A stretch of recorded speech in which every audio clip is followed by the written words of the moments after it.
redressez-vous et relevez la tête, car votre délivrance approche.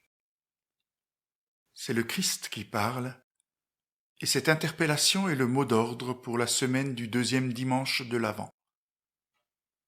Au-delà d'un appel à regarder celui qui vient à nous, mais peut-être est-ce une autre expression de la même réalité, le vivant nous appelle à revenir à nous-mêmes, à qui nous sommes, et pour cela à retrouver tout d'abord notre verticalité, cette dimension qui nous ancre dans la terre dont nous sommes issus, et nous tend vers le ciel, qui nous dit que nous sommes nous, au-delà de nous-mêmes.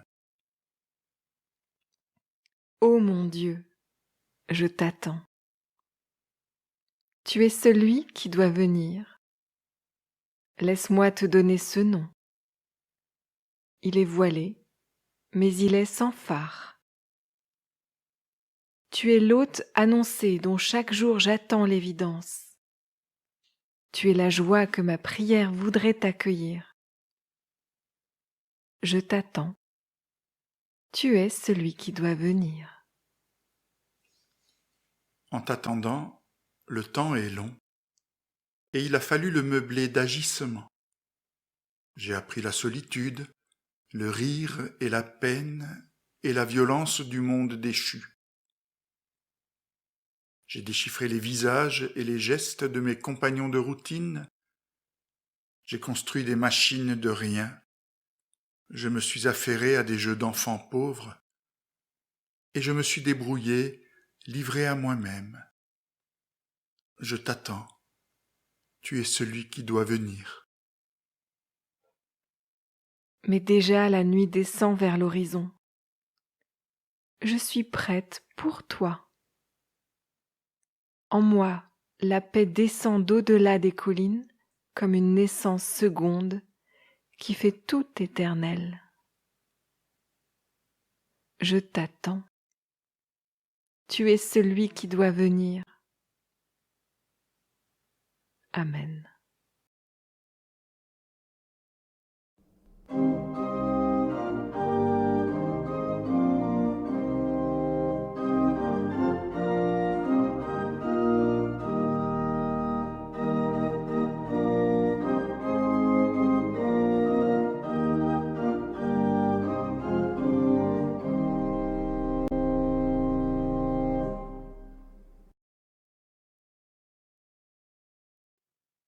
Ne pensez plus au passé. Ne vous préoccupez plus de ce qui est derrière vous. Car je vais faire du nouveau. On le voit déjà paraître. Vous saurez bien le reconnaître. Oui, dans le désert, je vais ouvrir un chemin. Dans ces lieux arides, je vais faire couler des fleuves. Prenez patience jusqu'à la venue du Seigneur. Voyez le cultivateur. Il attend le fruit précieux de la terre sans s'impatienter à son propos, tant qu'il n'en a pas récolté du précoce et du tardif. Vous aussi, prenez patience, ayez le cœur ferme, car la venue du Seigneur est proche. J'entends celui que j'aime. Le voici, il vient. Il bondit sur les montagnes. Il saute sur les collines. Le voici. Il s'arrête derrière le mur de notre maison. Il regarde par la fenêtre. Il guette à travers le grillage.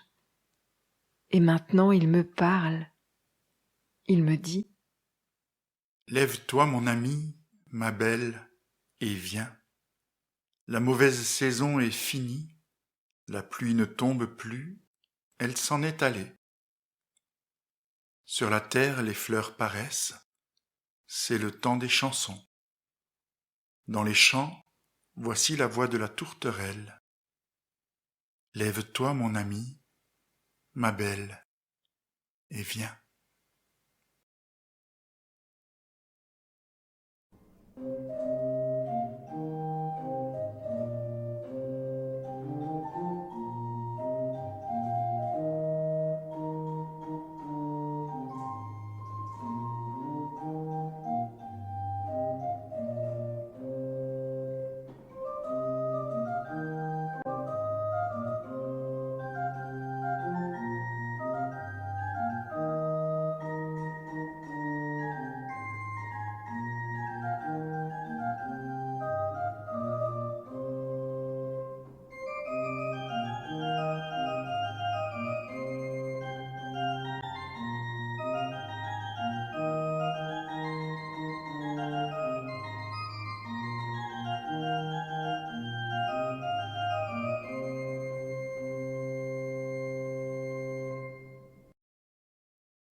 redressez-vous et relevez la tête, car votre délivrance approche.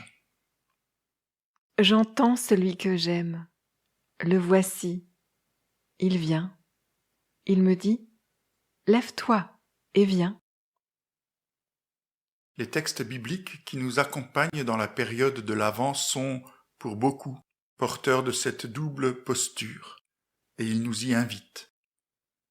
Espérer, attendre ce que l'on espère, patiemment parce qu'on ne peut en rater la venue, et en même temps sortir de nos recroquevillements sur nous-mêmes et nos manques, nous redresser, nous lever, aller au-devant de ce que nous attendons.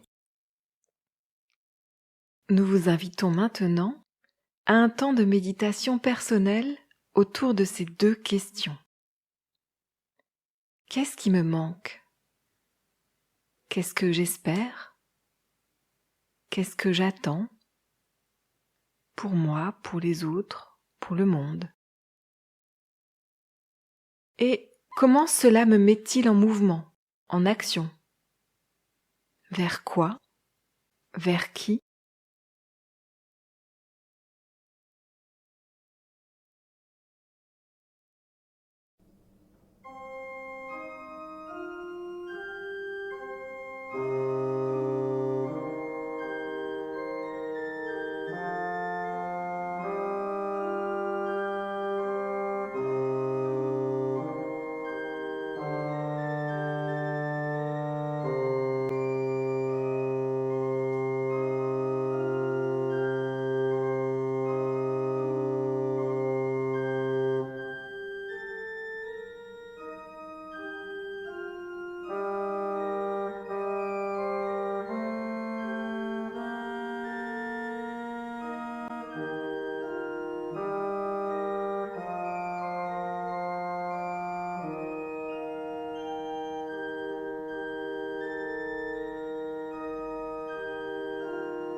L'élan et la retenue, l'impatience et la patience. Deux expressions dans une même ferveur, d'un même amour. Deux postures qui dialoguent et se nourrissent. Et quand est donné le miracle qu'elles s'équilibrent, alors elles se fécondent et font naître un espace inédit, infini, où celui qui est attendu vient et appelle celle qui attend. Mouvement perpétuel du tout et de chaque un vers chaque autre, vers le tout et vers soi. L'élan et la retenue, l'impatience et la patience, de leur entrelacement naît l'espace extraordinaire de l'avant véritable. Dans cet espace où rien ne manque, Dans le silence des prières informulées ou dans les mots que nous osons balbutier, nous voulons prier. Non pour dire à Dieu ce que nous pensons qu'il devrait faire, mais pour remettre entre ses mains ce que les nôtres ne savent porter, et rendre nos mains ainsi libérées, disponibles pour ce que l'Esprit nous guidera de faire. Notre Dieu, tu es celui qui vient. Et là où tu viens, des hommes et des femmes sont transformés, remplis de foi, d'amour et d'espérance. Nous t'en prions. Viens, viens aujourd'hui. Viens chez nous, et que jour après jour, nous te portions au monde. Alors que tant d'humains se demandent ce que sera demain, si ce monde a encore un avenir, tu viens transformer la peur en confiance et le désespoir en engagement pour plus de justice et d'amour. Nous t'en prions, viens, viens aujourd'hui, viens chez nous, et que jour après jour nous te portions au monde. Alors que beaucoup courent après toutes les nouveautés futiles, mais ont peur d'un changement profond vers plus de solidarité et de partage, tu viens transformer les cœurs et les regards pour que chacun apprenne à voir en l'autre non un concurrent qu'il faut combattre, mais une sœur, un frère qu'on peut aimer. Nous t'en prions. Viens, viens aujourd'hui. Viens chez nous et que jour après jour, nous te portions au monde. Alors que tant de femmes et d'hommes se sentent seuls, exclus, marginalisés, parce qu'ils sont moins performants que les autres, parce qu'ils ne pensent pas comme tout le monde et ne vivent pas selon les schémas de l'ordre établi, tu viens ouvrir les cœurs à l'amitié, au respect de l'autre différent, à la chaleur de l'accueil. Nous t'en prions, viens, viens aujourd'hui, viens chez nous, et que jour après jour, nous te portions au monde. Alors que nous sommes sans cesse tentés de nous enfermer dans des certitudes qui érigent des barrières, tu viens abattre les murs qui séparent pour rassembler ceux qui sont divisés et nous apprendre à annoncer au monde, d'une seule voix et d'une seule foi, que sa vie, son bonheur, son avenir sont en toi. Nous t'en prions, viens, viens aujourd'hui, viens chez nous, et que jour après jour, nous te portions au monde.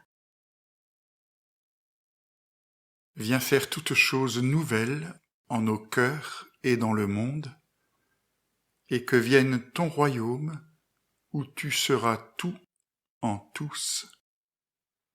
C'est dans cette espérance vivante que nous te disons ensemble, Notre Père qui es aux cieux, que ton nom soit sanctifié, que ton règne vienne, que ta volonté soit faite sur la terre comme au ciel. Donne-nous aujourd'hui notre pain de ce jour. Pardonne-nous nos offenses, comme nous pardonnons aussi à ceux qui nous ont offensés. Et ne nous laisse pas entrer en tentation, mais délivre-nous du mal, car c'est à toi qu'appartiennent le règne, la puissance et la gloire, pour les siècles des siècles. Amen.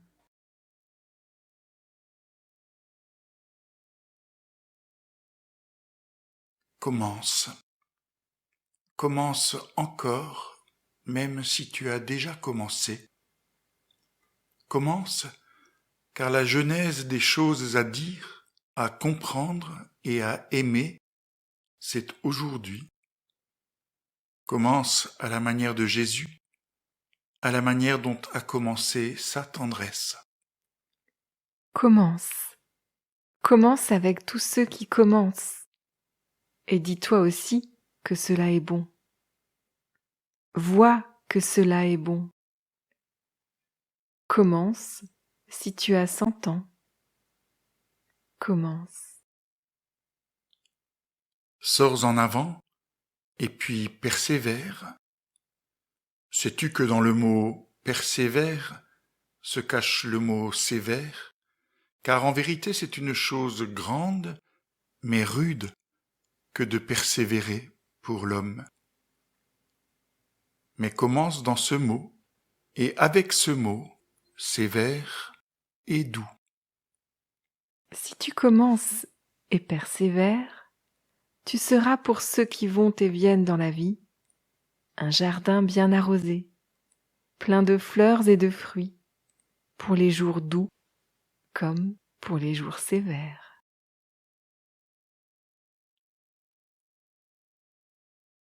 Que votre flamme brille encore pour éclairer votre chemin, que vos portes et fenêtres soient ouvertes pour contempler le ciel étoilé. Alors avec la bénédiction de Dieu, vous serez lumière et chemin, ouverture et espace pour votre prochain, du plus proche au plus lointain. Amen.